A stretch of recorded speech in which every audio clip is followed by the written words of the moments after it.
acho que essa história também, até aí, ela também é comum em outras nações de África, que esses movimentos de independência então começam uma disputa entre si. Isso, instigados também por outras nações de fora. Sim. Ali no contexto de vocês era África do Sul, Cuba, União Soviética, Estados Unidos, influenciando. O que eu senti de diferença quando eu fui lá é o tempo que durou essa disputa. Isso. Porque a gente vê de outras guerras civis na África para disputar isso, às vezes foram pontuais, ou até mais curtas. Mas Angola foi um negócio assim, mais de 20 anos. Não, tem outros países que o processo de guerra até hoje tem se arrastado ali, né? Mas o nosso foi cerca de 30 anos. Foi uma guerra civil esticada, doída.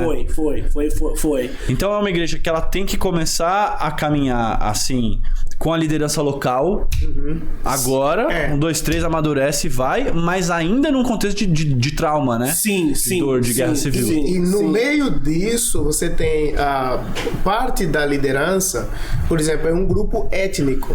Tá. E aí você tem... E ele representa, ainda que no imaginário do outro, que é a ovelha, por exemplo, que é o liderado, ele representa a cultura, é uma única cultura angolana dividida em várias outras culturas e práticas. Tá. Então nós tivemos muitas discussões, por exemplo, sobre o processo de uma criança se tornar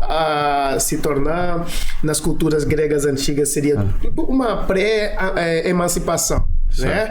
Nos nórdicos tem lá a famosa luta do touro, nos gregos é a caçada. O hebraico tem o bar mitzvah, né? Exatamente. E lá nós temos o processo, por exemplo, também do efico, né? A questão da circuncisão de crianças.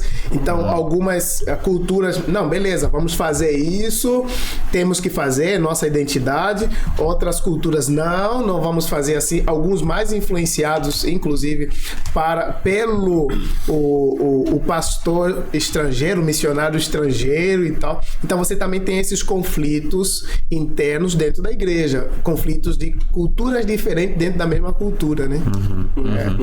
Tá, então isso é mais uma coisa que eles tiveram que lidar. Sim. Com essa porque eu imagino que com uma voz de fora essas divisões se atenuavam. Sim. Mas agora começa uma disputa interna também. Sim, desafio, hein? Tribal, né? Eu acho que tem um cenário também que dá pra gente desenhar e deixar o pessoal para o pessoal ter uma ideia um pouco melhor disso que nós estamos falando.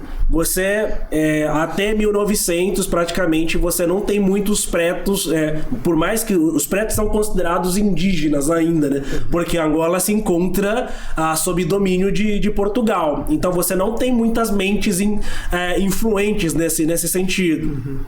E aí, daqui a pouco, em 1975, né, você tem uma liderança surgindo, que essa liderança, ela está ali praticamente, faz o conluio que acontece, Angola se torna independente, e aí depois entra no processo de guerra civil. Essas pessoas que estão liderando o país, os intelectuais, que tiveram a oportunidade de troca, de experiência, só que estudaram fora, isso. Só que o grosso da população não teve isso, entendeu? Então, o grosso da população era uma população que era muito mais passiva do que ativa, até mesmo no que diz respeito à igreja. Então, quem eram os líderes das igrejas, das missões, não eram necessariamente os locais.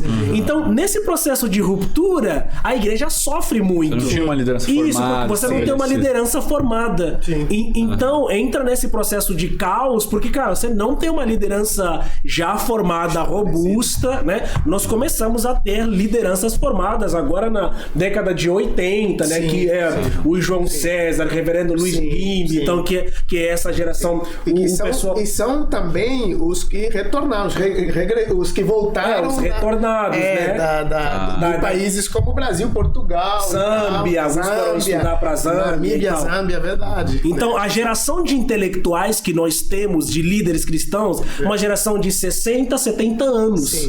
Entendeu? Então, antes disso, você não tinha uma outra geração de angolanos, líderes cristãos, pensando a igreja. Então, em Angola, o fenômeno de pensar a igreja, nós estamos começando a pensar a igreja agora. Né? Então, é uma igreja nova, é uma igreja... Era uma igreja sobrevivente antes, Isso.